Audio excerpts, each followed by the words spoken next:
ये क्या कर रहे हो? आप क्या कर रहे हो? वो कर्पण करने के बाद थोड़ी प्रतीक्षा करनी चाहिए। नारायण को भूख खाने तो दो। पर तुम तो नारायण नहीं हो। लल्ला, लल्ला जी तूने क्या करो? क्षमा कीजिएगा महाराज। भूल मेरी ही है महाराज। बात यह है कि जब से इसे पता चलो कि आज एकादशी है, तब से जो नारियल के लड्डू मांग रहा था, वो समय के अभाव के कारण मैं ना दे पाई। मैं दूसरे नारियल और गुड़ ले आती हूँ। चल।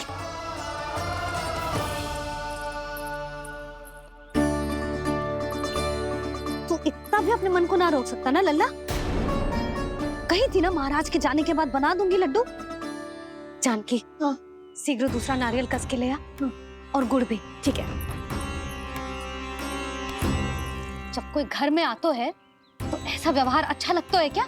मैंने क्या करूं मैया? मैंने क्या करूं मैया? इससे तो बड़ा सयाना बनतो है। हाँ? और आज कभी महाराज के हाथ में लोटा दे रहे है, कभी इतने बड़े ब्राह्मण देवता को ज्ञान दे रहे है, और अब भोग का लड्डू भी खा गो। चुपचाप यहाँ सांधी से बैठ जा और हिलियो मती। कोई बुलाए तो भी ना जाऊं? कोई बुलाए तो वो अन्य बात है लल्ला, उससे पहले हिलियो भी मती।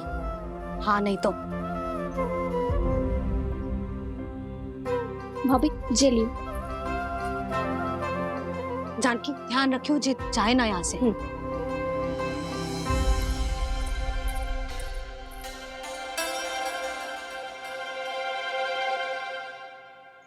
ओ मैया की पहरेदार, ऐसे क्या देख रही हो? तुझे ही देख रही हूँ। पहले शैतानी करतो है और फिर ऐसे सीधा बनतो है, ऐसे कछु किया ही ना हो तूने। सीधा ही तो हूँ मैं। अच्छा, सब पता है मुझे तेरी चालाकी। बातों में फंसा कर यहाँ से निकल जाना चाहते है ना? नाना, मैं अपनी मैया का आज्ञाकार हूँ। जब तक कोई बुलाए को ना, यही बैठे रहूंगा। चाहे लड्डू खाने का कितना भी मन क्यों ना करे। विलंब के लिए क्षमा प्रभु। ये बालक अबोध है, बातें बड़ी बड़ी करता है, परंतु नहीं जानता कि क्या करना चाहिए क्या नहीं।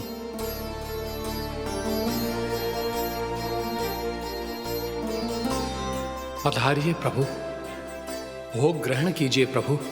पधारिए प्रभु, पधारिए। भोग ग्रहण कीजिए प्रभु, भोग ग्रहण कीजिए प्रभु। जानकी, तुम्हें सुनना, वो मुझे बुला रही है। कोई ना बुला रहे हुए, चुपचाप बैठे रहे, हाँ तो तेरी मैया मुझे डांटेंगी। पधारिए प्रभु, भोग ग्रहण कीजिए। मैया ने कही थी कोई बुलाए तो जा सकते हूँ, और महाराज केवल बुला ही ना रहे बल्कि भोग ग्रहण करने की विनती भी कर रहे हैं। पधारिए प्रभु, भोग ग्रहण कीजिए।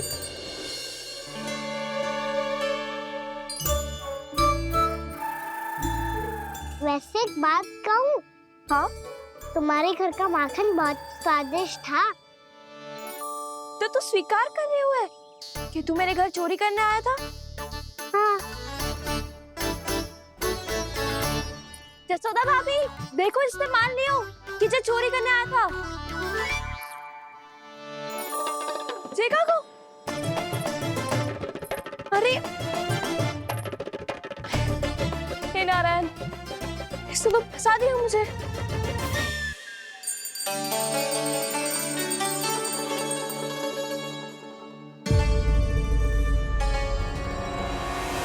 भोग चढ़ाते तो भगवान को ठीक से खाने का समय क्यों नहीं देते? भक्त अब इतनी संग्रह रखना भी कठिन होगा। बड़ा शरारती बालक है ये, फिर आ गया नारायण की इच्छा से। मैं तो आपकी इच्छा से आई हूँ। अब जब बुलाते ही हो महाराज, तो थोड़ा समय दिया करो भोग ग्रहण करने के लिए। मैंने तुम्हें कब बुलाया? अभी तो पुकार लगाई थी, आओ भोग ग्रहण करो। अविश्वसनीय, कैसा मूर्ख बालक है ये। तुम्हें क्या लगता है कि तुम नारायण हो? भीतर कैसे आए हो? उठ उठ उठ लल्ला, मैया। मैंने मना किया था ना वहां से उठने को। पर मैया आपी ने तो कही थी कोई बुलाए तो जा सकता हूँ मैं इनके बुलाने पे ही यहाँ आई हूँ। पर मैंने तो श्री नारायण का आवाहन किया था। मैया कहती है छोटे बालक श्री नारायण का रूप होते हैं। कान्हा, आज तो अति कर दी तूने। महाराज का अनुष्ठान पूरा ना होने देखो तू। रहने दीजिए नंदराज, मैं ही जाता हूँ। अपना अनुष्ठान गांव के मंदिर में पूरा कर लूंगा। ऐसा मत ही करो महाराज, आप अनुष्ठान पूरा किए बिना चले जाओगे तो हमें बहुत पाप लगेगा। हाँ महाराज, आप जैसे ब्राह्मण देवता की सेवा हम ना कर पाए तो हम पर कलंक लग जाएगा। आप अपना अनुष्ठान यहीं संपन्न करें। मैं संभालूंगा इसे। मैं ध्यान रखूंगा कि आपके अनुष्ठान में कोई विघ्न ना पड़े। मैं अभी दूसरी सामग्री लेके आती हूँ। चल।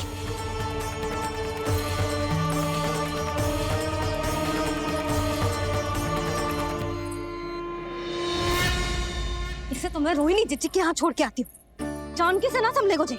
यशोदा, वहां भी ना रुके गोजे। इसे मैं अपनंद भैया के यहाँ लेकर जाता हूँ। चल। यहाँ किसी ने तुम्हारे साथ ना तो कोई अन्याय किया है और ना ही कोई धोखा, केवल व्यापार किया है। स्मरण करो, क्या प्रण लिया था तुम सबने? क्या उसमें किसी धनराशि का उल्लेख था?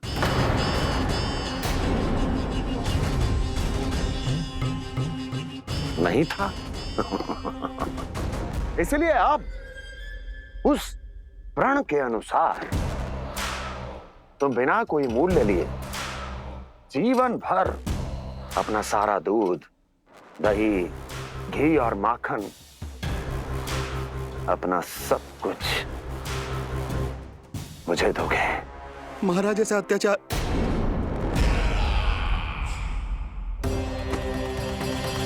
महाराज हम पे कृपा कीजिए। महाराज, महाराज हमारे पास ये दूध माखन ही है। महाराज हमें उचित मूल्य दिलवा दो, ना तो मेरी पत्नी मुझे घर में प्रवेश ना करने देगी। महाराज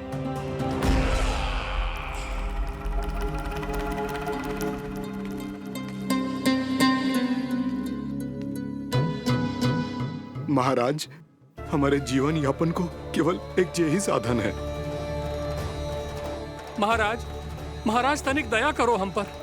हमारे बाल बच्चे भूखे मर जाएंगे महाराज। हमारे पास जीवन यापन का केवल यही एक साधन है। महाराज तनिक दया करो हम पे। हमारे बालक भूखे मर जाएंगे। ऐसा अत्याचार करके आपको क्या मिलेगा महाराज?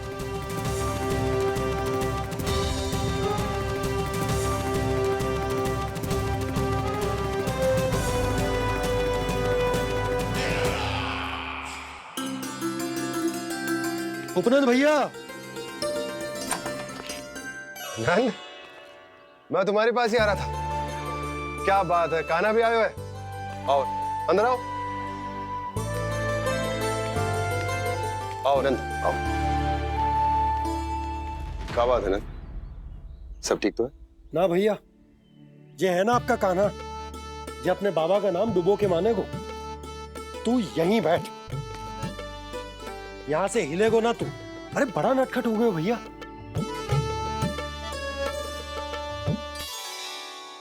अच्छा, आप ये सब छोड़ो, ये बताओ कि आप मिलने आ रहे थे, कछु विशेष बात थी? जो गांव वाले मथुरा गए थे, उनसे कछु खबर मिली? ना ना, जो लोग गांव से गए मथुरा, उनमें से अभी तक किसी के आने की कोई सूचना नहीं है। तो आप इतने चिंतित क्यों दिखाई दे रहे? चिंता की बात तो है ही ना आनंद।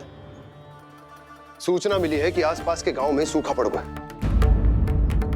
ग्वाले अपनी गैयन को चराने दूर वनों में लेके जाया करते थे, और अब तो वहां पर भी सूखा पड़ना आरंभ हो गया है। हे नारायण, तो हमारे गोकुल की क्या स्थिति है भैया? गोकुल और गांवों के आसपास की जो स्थिति है उसको सोचकर ही तो मैं चिंतित हूं। शीघ्र ही उसका असर हमारे गोकुल पर भी दिखने लगेगा। पधारिए प्रभु, भोग ग्रहण कीजिए प्रभु। ये महाराज भी ना बिल्कुल गोपियों की तरह ही है। पहले स्वयं बुलाते हैं, फिर पलट जाते हैं। मैंने कब बुलायो? जाने कहाँ हो गो है, 2 दिन से कान्हा दिखो ही ना है। हाँ, किसी के घर भी ना आयो, माखन भी चोरी ना की। अस्वस्थ तो ना होगो, कहीं चोट लग गई हो तो हमें चल को देखना चाहिए। अरे माखन चोरी के आरोप के बाद जशोदा हमें मिलने भी देगी क्या कान्हा से? किंतु मौसी, हमें प्रयास तो करना चाहिए ना। हाँ, जानकी को नंद भवन में प्रवेश मिल गो है और कोई बड़े महर्षि भी आए हैं। पूजा चल रही है मंदिर में। तुझे तो सब पता है, छुप कर देख रही थी क्या? ना, मैं तो बस वहाँ से आ रही थी तो दृष्टि पड़ गई मेरी। चाहे जो कुछ भी हो, पर सूचना उपयोगी है। क्या पता इसी बहाने हम सबको प्रवेश मिल जाए। चल।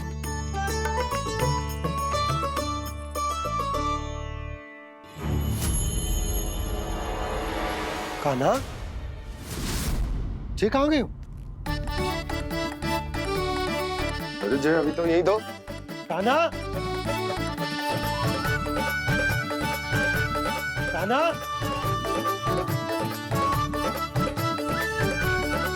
कान्हा।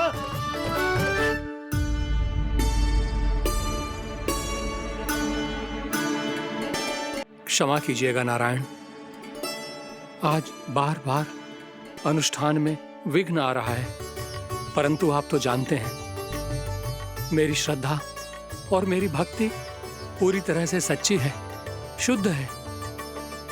इसीलिए कृपा कीजिए प्रभु, पधारिए।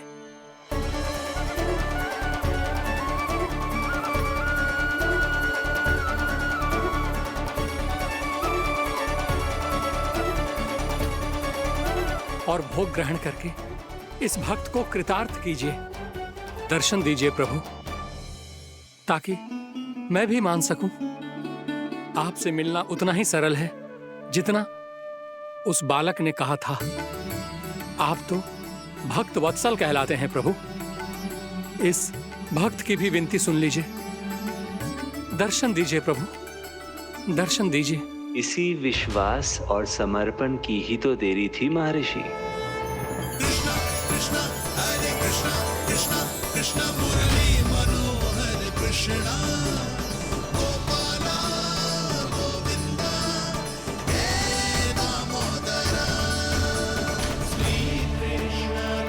कान्हा,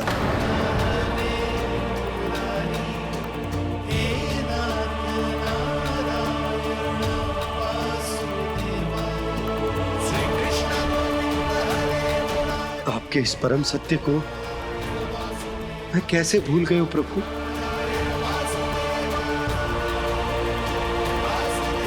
अरे तुम फिर आ गए? अब आप इतना प्रेम और भक्ति से बुलाओगे तो आना ही पड़ेगा ना।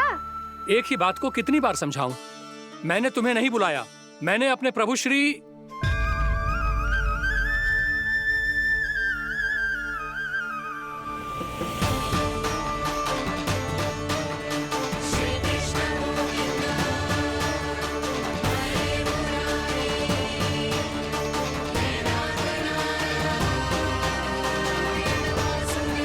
मैं तो हूँ आपका श्री नारायण।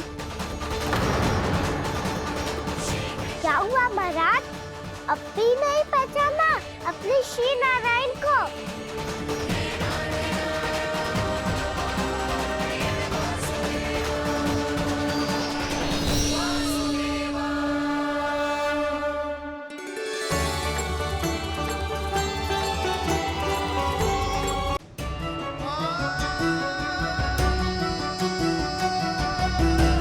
प्रभु, क्या सचमुच आप मेरे सामने हैं? क्या पता आपको भी तीर्थ स्थानों पे भी नाम मिले, वो यहाँ मिल जाए श्री नारायण की इच्छा से।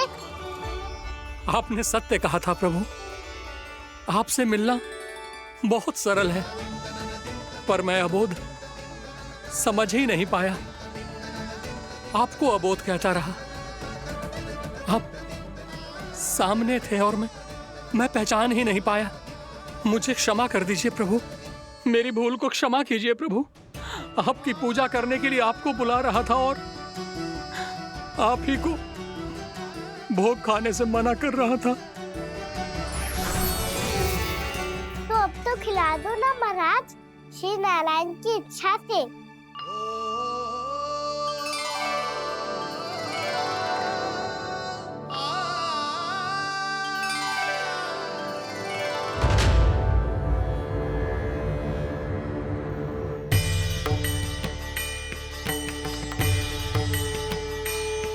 मैया भीतर जाने दो ना, महाराज बुला रहे हैं।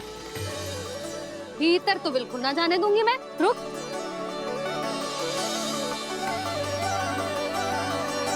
तुझे बता, बाबा ने तुझे आने कैसे दियो? सच्ची मैया, महाराज ने बुलाई हुई मुझे। मैंने तो ना सुनो है। अब जे मती कहियो कि महाराज ने नारायण को बुलाओ है और बालक नारायण का स्वरूप होते हैं। मैंने ही बुलाया था पुत्री। महाराज,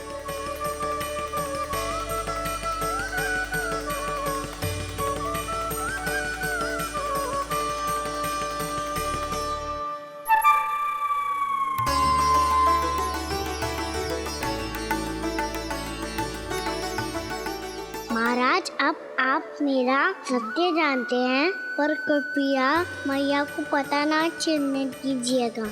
मैं चाहता हूँ कि मैं इनके लिए वही बना रहूँ जो हूँ, उनका सामान्य सा लल्ला, ताकि इनके प्रेम की अमृत वर्षा मुझ पर सदैव बरसती रहे। महाराज जे सदैव ऐसे ना करतो है, आज न जाने इसे क्या होगा है। जे शैतानी ना थी यशोदा, जे तो प्रभु की लीला थी। महाराज आप अनुष्ठान पूरा करो, अब मैं इसे और विघ्न ना डालने दूंगी। नहीं पुत्री, ये विघ्न डालने नहीं, अनुष्ठान पूरा कराने के लिए आया है। मैं आपका सत्य किसी को नहीं बताऊंगा प्रभु। आपने मेरी आंखें खोल दी, मेरे लिए तो इतना ही पर्याप्त है। मैं धन्य हो गया।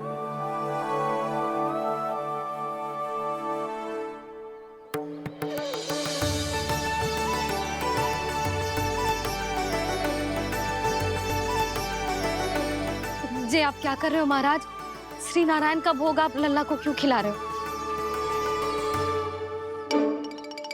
मैं सदैव कहता हूं कि जो होता है श्री नारायण की इच्छा से होता है, और मैं नारायण की इच्छा को ही नकार रहा था। महाराज कहीं भूल से मेरा भेद ना खोल दे। थोड़ा समय लगा, परंतु मैं समझ गया पुत्री। बालक ही श्री नारायण के रूप होते हैं।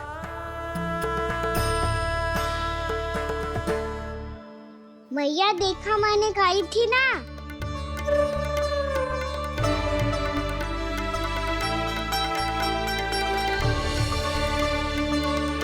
आज कान्हा ने मुझे एक बहुत बड़ी सीख दी। यदि सच्ची श्रद्धा और भक्ति से कोई स्वयं को श्री नारायण के चरणों में अर्पित कर दे, तो श्री नारायण बहुत सरलता से उसे मिल जाते हैं। कभी कभी एक छोटे बालक के रूप में सामने आ जाते हैं। नारायण को पाने के लिए किसी तीर्थ जाने की आवश्यकता नहीं है, और ना ही किसी पवित्र जल में डुबकी लगाने की आवश्यकता है। इन्हें पाने के लिए चाहिए तो केवल सच्ची श्रद्धा, सच्ची भक्ति और पूर्ण समर्पण। मैं इसे आशीर्वाद देने आया था, पर इससे मिलकर मैं स्वयं धन्य हो गया हूं। जी कैसी बातें कर रहे हैं महाराज? लल्ला को मिलके धन्य हो गए का क्या अर्थ है?